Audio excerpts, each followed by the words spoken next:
40,000หรือว่า50,000ปลายๆจ้ะตัวดินนี่คนชื่อก็ว่า40,000บ่ดีที่ประมาณนั้นแหละอันนี้จะโดนเลยเขาจำราคาบ่ได้เนาะ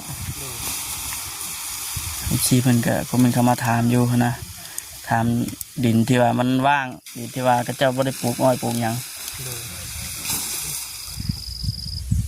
ว่ามีอันทาง FC เพิ่นเสร็จมาถามเบิ่งนะดินที่ว่ามันว่างมันหยังนะมีบ่เพิ่น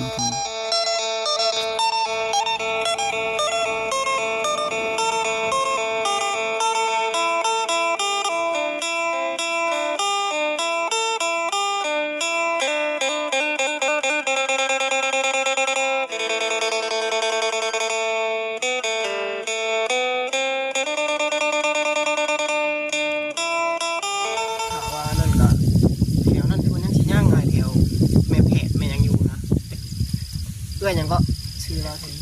ไอ้ปุ๋ยเนี่ยทางไหนเมียไอ้นาเด็กนี่บางดินลุงลีนี่ทางพี่แม่เพิ่นมักเพิ่นกับแบงให้ได้อยากได้หน่อยได้หลายเพิ่นกับแบงให้มีแบ่งปันกันดิแม่มันก็เป็นบ้านนึงเลยนะฮะเพื่อนมัน10 กว่าหลังแล้วภาษาประมาณนั่นแหละประมาณ10 กว่าหลังใกล้เพื่อนเขาน้องอ้อมมันยังแหละมาพี่น้องเลยป๊อดทุมือแห้งขนาดดีเนาะ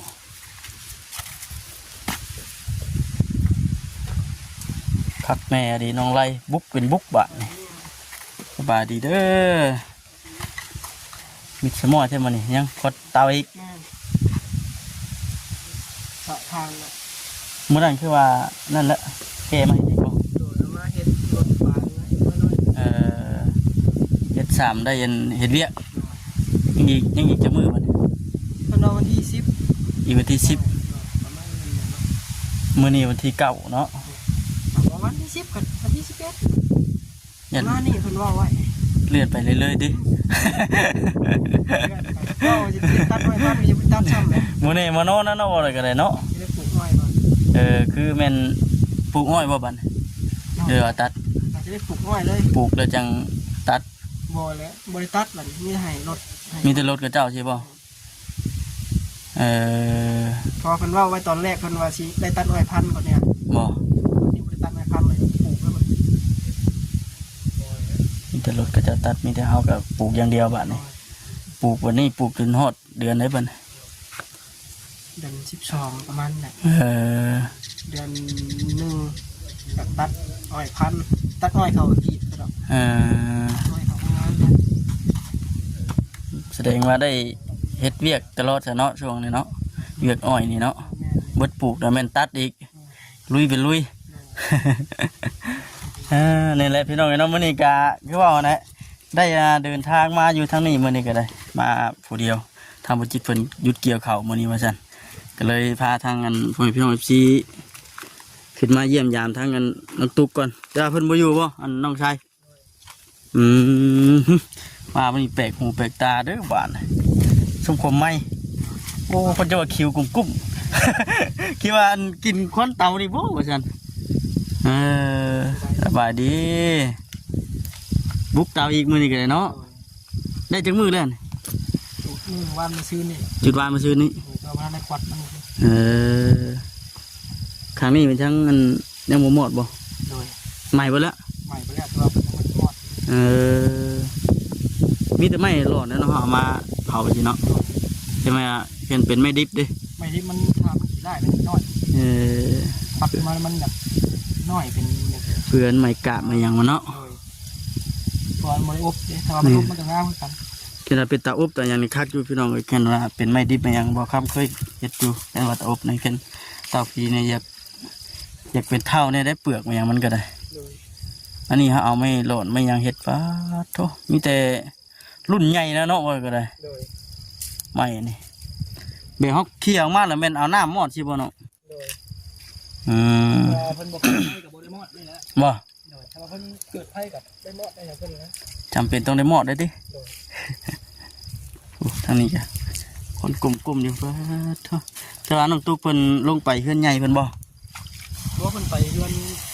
ยีลุมเฮือนป้าเพิ่นลงไปเบิ่งเตา พุ่น ลงเบิ่งเต่าอยู่พุ่น ลงบนเตากับป้าเพิ่น อ่า เดี๋ยวเพิ่นก็ขึ้น เพิ่นก็ขึ้นมาที่เพิ่นลงที่เช้าเพิ่นบ่ โดย อืม ว่าเพิ่นลงไปเบิ่งย่านเตาคิวลงเพิ่นลงไปเบิ่งกับป้าเพิ่น อืมนั่นแหละความก็มีแต่ว่าสินั่งทาอยู่นี่แล้วจ้ะจังไดก็ได้มาเลยบ่ได้มีหยังดอกน้องชายมื้อนี้ก็ โดย ที่ว่าหลายมื้อเลยได้บ่ได้ขึ้นมาทางนี้ FC เพิ่นก็คอมเมนต์ถามหาอยู่ แต่ว่าเรื่องอันนี้เด้อน้องชายเรื่องเป็นดินดอนตอนหญ้าแบบดินดอนที่ว่าเขาเจ้าบ่ได้ปลูกอ้อยปลูกหยังนี่เขาเจ้าขายแพงบ่อยู่ทางนี้ ก็บ่ ซ้ำได้หญ้ากวางยาวซ้ำกับมันเฮือนน้องไรนี่ ที่บ่แพงเหมือนเราเบา ถ้าได้เคยได้ยินอยู่บ่เท่าไหร่ เพิ่นขายกันที่มันไล่นี่อะไรกัน บ่ โดยเพราะว่าน้องบ่ได้ถามให้เพิ่น หากกะว่าบ่แพงเนาะ โดย หากชาบ่คำคิดว่าดาวๆเบิ่งนี่ก็40,000หรือว่า50,000ปลายๆจ้ะ ตัวดินนี่เพิ่นชื่อก็ว่า40,000บ่ดิน สิประมาณนั้นแหละอันนี้ก็โดนเลยเฮาจำราคาบ่ได้เนาะชีเพิ่นก็คอมเมนต์เข้ามาถามอยู่นะถามดินที่ว่ามันว่างดินที่ว่าเขาเจ้าบ่ได้ปลูกอ้อยปลูกหยังแถวนี้ก็มีคนอยากขายอยู่บ่ดินโดนตอนหยังก็ ก็มีอยู่ มีอยู่ติ โดย อันนี้คือถามไปก่อนเด้อพี่น้องเอ้ยเคิดว่ามีอันนั้นก็ดีกันนะจากที่ชีมันคอมเมนต์เข้ามาก็ถามเบิ่งเนาะน้องชายเนาะ โดย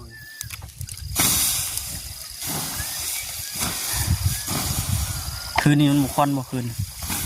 บ่เพราะว่าเพิ่นเบิดแล้ว บ่ ความมันก็มีแบบโบราณนะ เออ ตัวเพิ่นเล่นเบิดก็เลยความแห้งนะ หมดไปนำไม่ใช่ได้จังได้เก็บใส่หมอดดีๆเด้หมอดบ่ดีห้อยกระสอบนี่ขาดเปื่อยบ่ได้นี่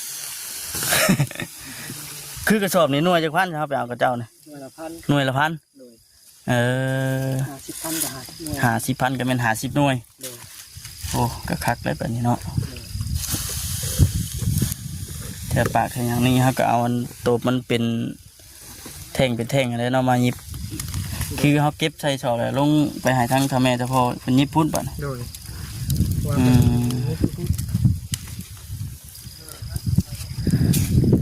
เป็น มนี่เด้น้ำสางน้ำกอกที่ว่าตะกี้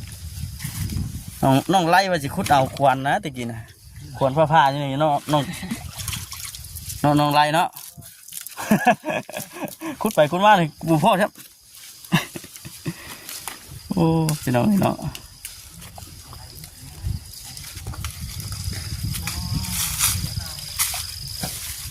พอจะขุดเอาใดขึ้นมันเลิกตีพี่น้องเลยเนาะขุดลงชั้นนี้ก็ยังหอดดินดานเลยแถวนี้มันดินดานตื้นเท่านี้ทางพุ่นให้คักพี่น้องมือเทวาทางบ่คำกับบ่จิตลงไปทางนั้นมันเป็นดินดานเบิดทางนั้นก็ได้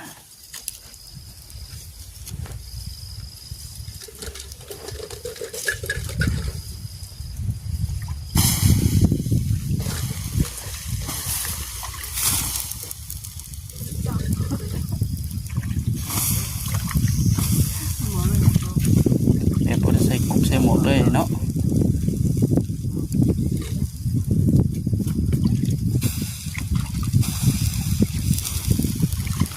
น้องไรจำได้อยู่บ่ ได้ว่า ดินนั้นอันนี้ราคาเท่าไหร่ตะกี้ดิ 40,000 40,000บ่ราคา40,000นี่แหละพี่น้อง 40,000นี่ไล่นึงเดี๋ยวนี้มันคือบ่ได้ เดี๋ยวนี้คือสิเติบหนึงอยู่แล้ว โอ้แพงอย่างนี้ ว่ามีอันทาง FC เพิ่นเสร็จมาถามเบิ่งหั้นนะ อ๋อ ดินที่ว่ามันว่างมันหยังหั้นนะมีบ่เพิ่นว่าทางนั้นเห็นว่านี่มันสิมีเนาะเอาถามเบิ่งเนาะ แม่น ถามว่านั่นก็แถวนั้นที่มันยังสิย่างไงแถว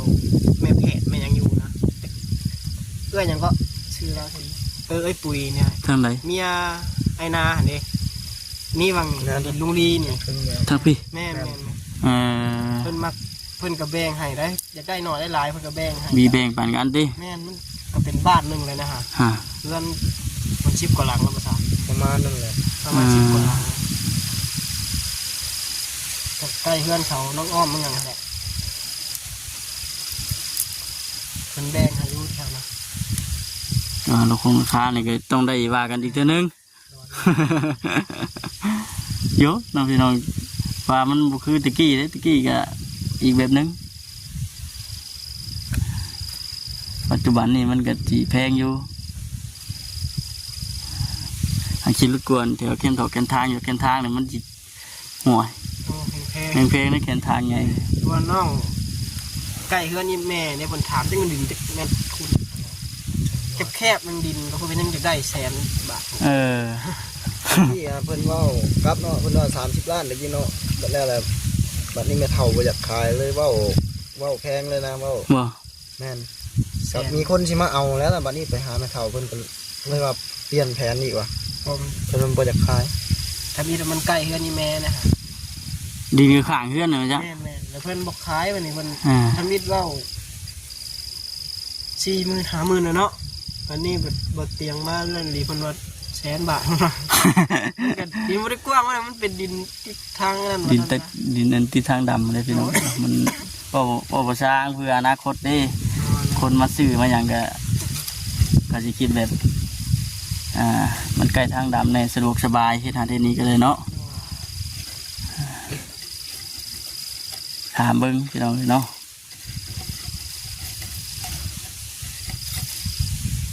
แดดฮ้อนคักก็ดีเนาะวัน8-9 โมงคือว่าผลึก มาคนเดียวมามือ เนี่ยทั้งนั้นเบาแสนเพิ่นสิตามมาน้ำหลัง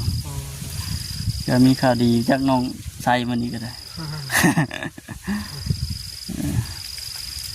ตุกตรงนั้นมา อืม เพิ่งหาหน่อไม้ครับนั่น แล้วถ้าเพิ่นมาพุ่นแหละแต่ว่าบอกเพิ่นแล้วบ่แซนก็ว่าเพิ่นว่ามากับรถนี่มาบ่ฮอดได้ป่ะต้องได้ย่างเด้อว่าซั่นอีได้ออกกำลังกายมานำทางจังได้กล้ามขาเนี่ย ถ้าเข่ามาท่านี่โอ้ก็คือว่าซึ่งหวยเองเขาเนาะ ไผ ถ้าว่าเข่าซึ่งมันหนักบวิกคือเก่าได้บางโนนสั้นๆบางกุ๊กวิกนะบางเป็นทีนนะ เออ แต่ว่ามันชีโค้งเขามาที่นี่มันก็เกือบเพื่อ บ่เพิ่นว่าเอารถใหญ่มาหั่นบ่ก็บ่ได้คือเก่า กับบวิกคือเก่า บ่วิดคือเก่าจะได้4x4ของมาเตียงอยู่เนาะจะว่าสิได้อยู่จ้ะ ตอนหน้าทางยังยากแล้วเขามาโนสาร บ่ แล้วเขามาตอนหน้าทางยัง ได้จะรถลาเนาะ ทั้งเลาะเลย คือสิเป็นจอดไว้อันบนทั้งหมดที่เป็นจอดไว้เมื่อนั้นแหละอย่างมา เป็นรุ่นใดนั่นกันโบต้องรุ่นและโบพานเลยแท้ เหยียบมันเหยียบเลยดิ อยู่หลายคันเลย อีแท็กนี่ได้ไปดึงเงานี่ ดูแน่ ไปแก้เอารถรุ่นกันเลยพี่น้องเดินเนาะว่าสิมีอย่างในธรรมชาติเพิ่นขึ้นมาเมื่อนี้ปกติเพิ่นบ่ได้ขึ้นมาก็เฮิงได้เนาะแต่เฮิงเพิ่นขึ้นมาตั้งแต่กี้พุ่นเพิ่นถามอยู่ผมเมื่อเช้านี้ก็ได้ ปีแล้วเนาะมาแซงมาเอามา แดดอีกจัก4-5 มื้อก็สีหมั่งอยู่ดอกเนาะ แม่ นี่มันยังซึมยังหยังอยู่ในทางนะน้ำออกบ่อไหลตลอด เพราะห่วยอันเพิ่นระบายน้ำจากหนองเพิ่นมันตัดลงมาในทาง อยู่เทิงบอนนั่นที่ว่ามันไหลมาน่ะหนองบ่อนั่นน่ะ หนองเพิ่นคือปล่อยปลาเนี่ย เออ หนองใหญ่ โอ้จังหวะแล้วจ้ะเนาะอ่า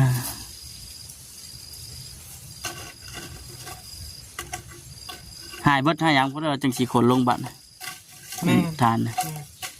นี่ก็ค่อยเคลียร์ค่อยหยังไปได้ติยังจะถอนจ้ะนี่ มันประมาณ4 ทอนนะ อันนี้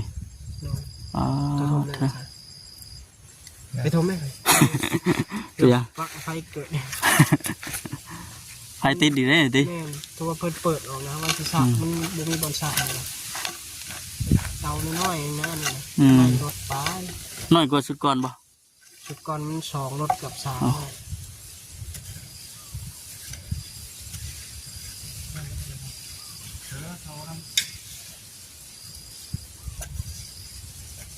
เขามาว่างเรียกเพราะได้ อ๋อมันก็ ไป โอเคแล้วเอาเฮ็ดไปเรื่อยๆนี่จ้ะแต่กลัวเขาอยู่ซื่อๆเลย แม่ ช่วงที่ว่ามันยังบ่ทันได้ไปเวียกเนาะ พอเขาอยู่มันเป็นมือเวียดเฮ็ดช่วง อาชีพเสริมเฮ็ดไปเฮ็ดซ้ำก็เจ้าเปิดเวียกเฮ็ดรุ่นอีกมื้ออื่นเจ้าก็ได้เนาะได้ไปแค่ว่าไปแล้วมันได้เที่ยวเอาบ่ เพิ่นมีรถไปส่ง หับชง ถ้าว่าปีกายนี่น้องขับรถไทยไปเองปีกาย กระบอกไก่ปานใดจากนี่ดิ โอ้บ่ไกลก็ไกลอยู่ตั้งแค่ไปวัดท่าขาม ท่าขาม แม่นบ้านท่าขามอะ บ้านท่าขามเคยไปบ่เนาะ บ้านติดเซนะแถวบ้านบุงนาวางไง ขึ้นไปทางพุทธ เข้าเสื้อผ้าน้ำตาลนี่แหละมันมีทางแดงเข้าไปดิ ยังบ่เคยไปดอกเสียเนาะ ประมาณ10กว่าลักบ่กันเข้าพระท่าขามประมาณ10กว่าลักบ่รู้ว่า นั่นแหละมันเป็นทางมันยากเนาะ ทางยาก ถ้าเขาขับรถไทยไปแต่เช้าๆเลยพี่เพื่อไปพูดกับ9 โมงเลยเรีย9 โมงไปมันเป็นรถอีแท็กนมช้า ระยะทางก็มันสินั่นติ แน่นบัดนี้เพิ่นมีรถไปส่งกับไว้แน่ ยังบ่ทันได้ใหม่เบิดเด้น้องไรเอ้ย แม่นอยู่ ใหม่เป็นหยัง ได้ทำมีมา มาแล้วเสียเนาะคุณ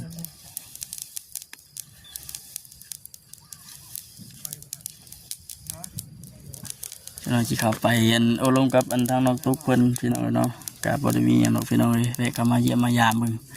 ถามไทยเบิ่งนี่แหละอันนี้ก็ถามไทยจักหน่อยก็มันสิได้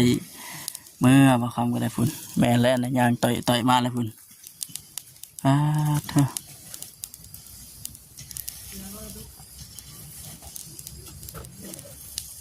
มายังเลยถือช่างเลยบุลุงตรงตัวไอ้บ้านเลยหาหน้ำไม้บ่น้องชาย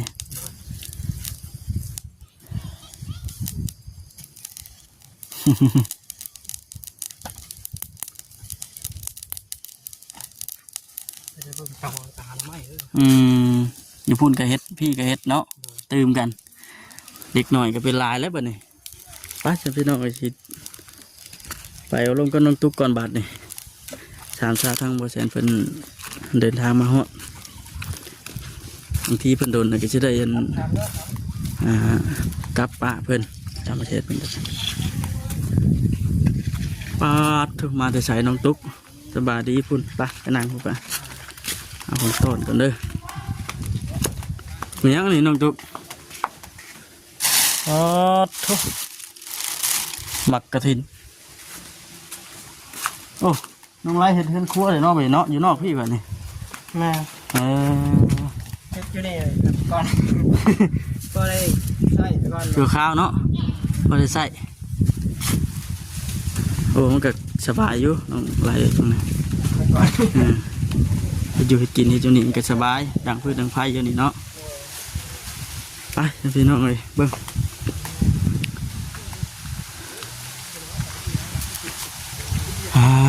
เถอะ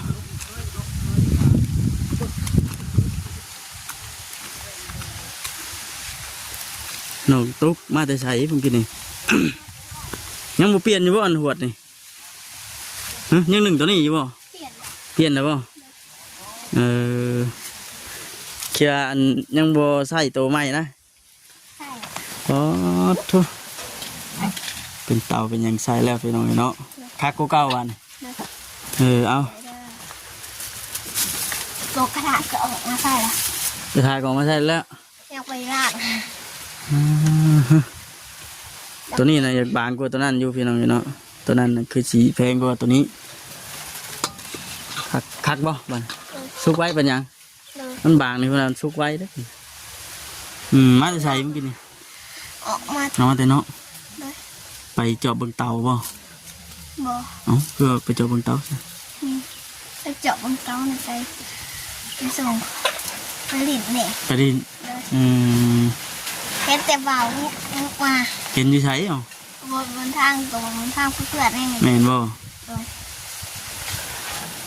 อยู่กันกันทางอ่ะ เลย